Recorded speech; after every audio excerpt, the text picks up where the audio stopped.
Hi guys, so this video is going to go into some common issues that you might run into and how to quickly fix them.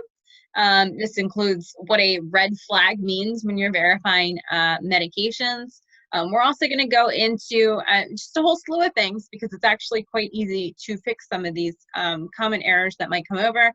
That includes if the physician isn't listed, if the schedule for when we are giving this medication isn't listed, maybe it's an incorrect dose, maybe it's misspelling of the medication, maybe it's the schedule's there but it's incorrect and how do we fix it, or maybe it's an incorrect or a discontinued medication that came over again, and how do we handle that.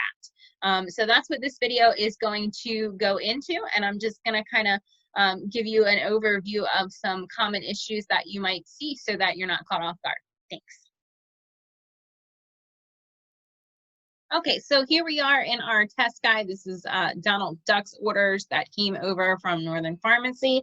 And if you see these two medications, they have a little red flag next to them. And that indicates to you that there's something wrong or there's something missing within this order.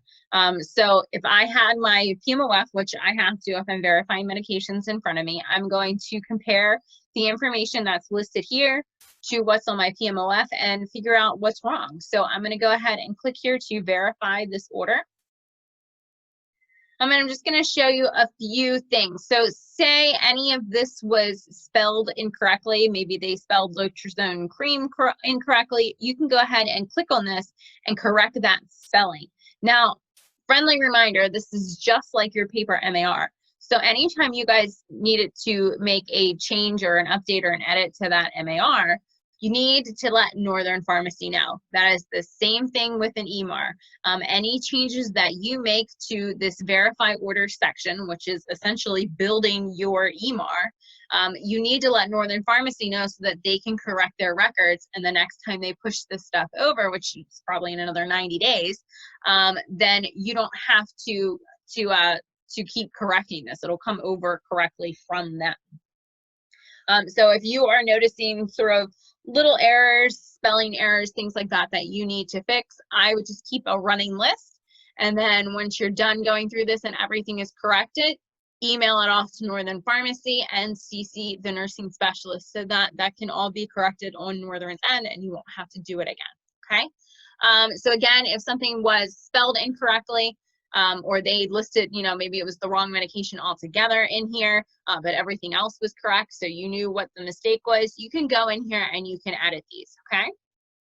Also, if the dosage was incorrect, so here we have 15 grams, and then this one, it's a cream, so maybe the actual cream is Lotrozone cream, and it's 1 to 0.05%, and the dosage is 15 grams. However it is, that is listed on your PMOF. Again, you're just matching this up. So this is how you would correct that, okay? Another example would be if the directions in here were missing what this was for. Friendly reminder, we always have to have a reason to give a medication. So if it just said apply to affected areas on leg twice a day, and it didn't say for rash, you could go ahead and check this box and you can write for a rash here, or you could always write it in the purpose up here. That is completely up to you. It's not going to make a difference how that is shown on the EMAR. So you can put that in either or, but if all the information is here, including the reason under directions, then it's fine. You don't need to make any changes. You don't have to put anything under purpose if it's listed here, okay? If any special instructions are missing, you could add them here.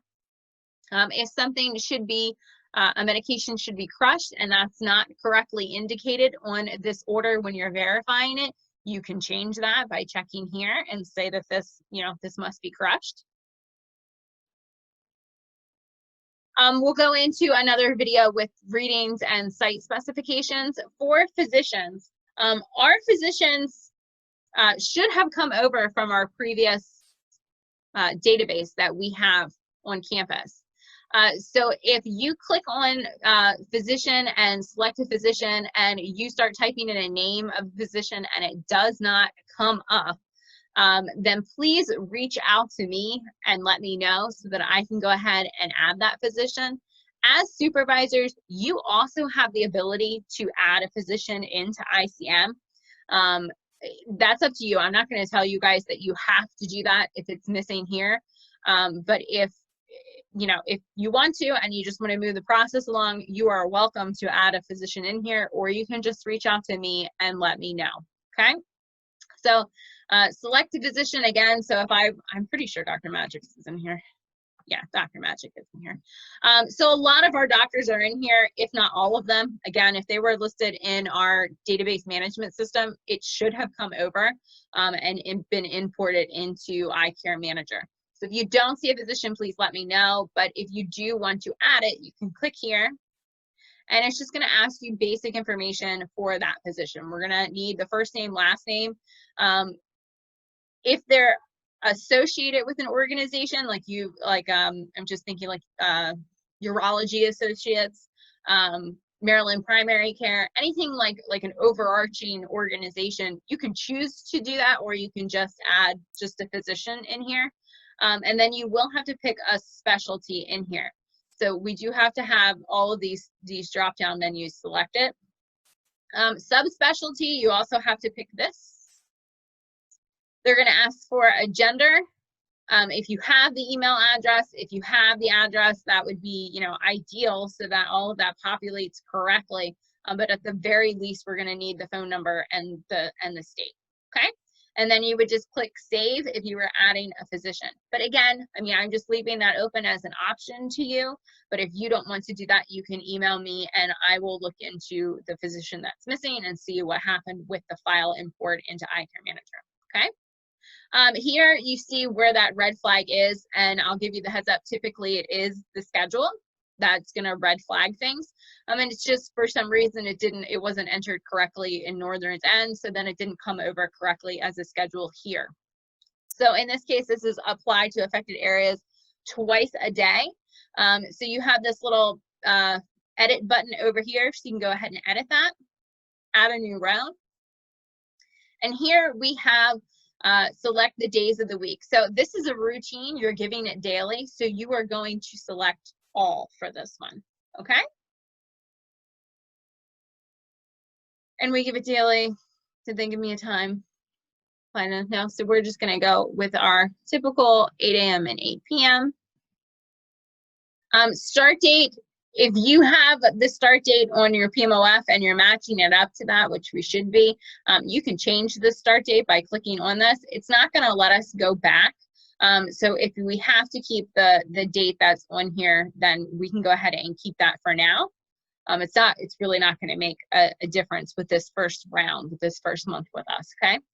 So once you have your time, you're going to go ahead and say add the schedule row. And then we're going to add in, oh, I should have left the 8. We're going to add in the PM one, okay?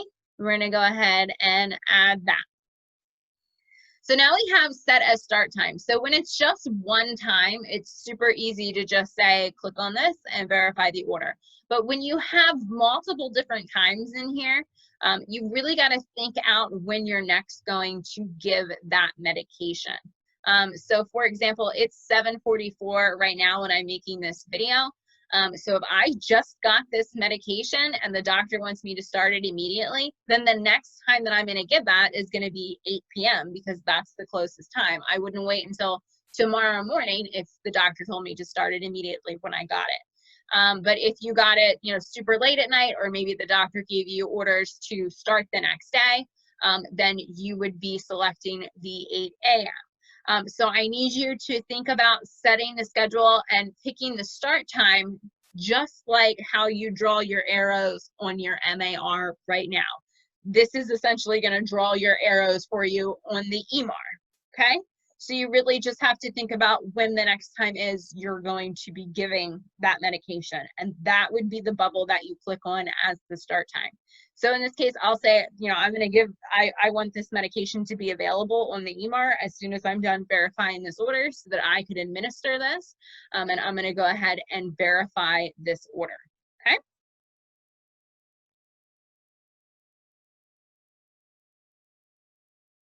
Okay.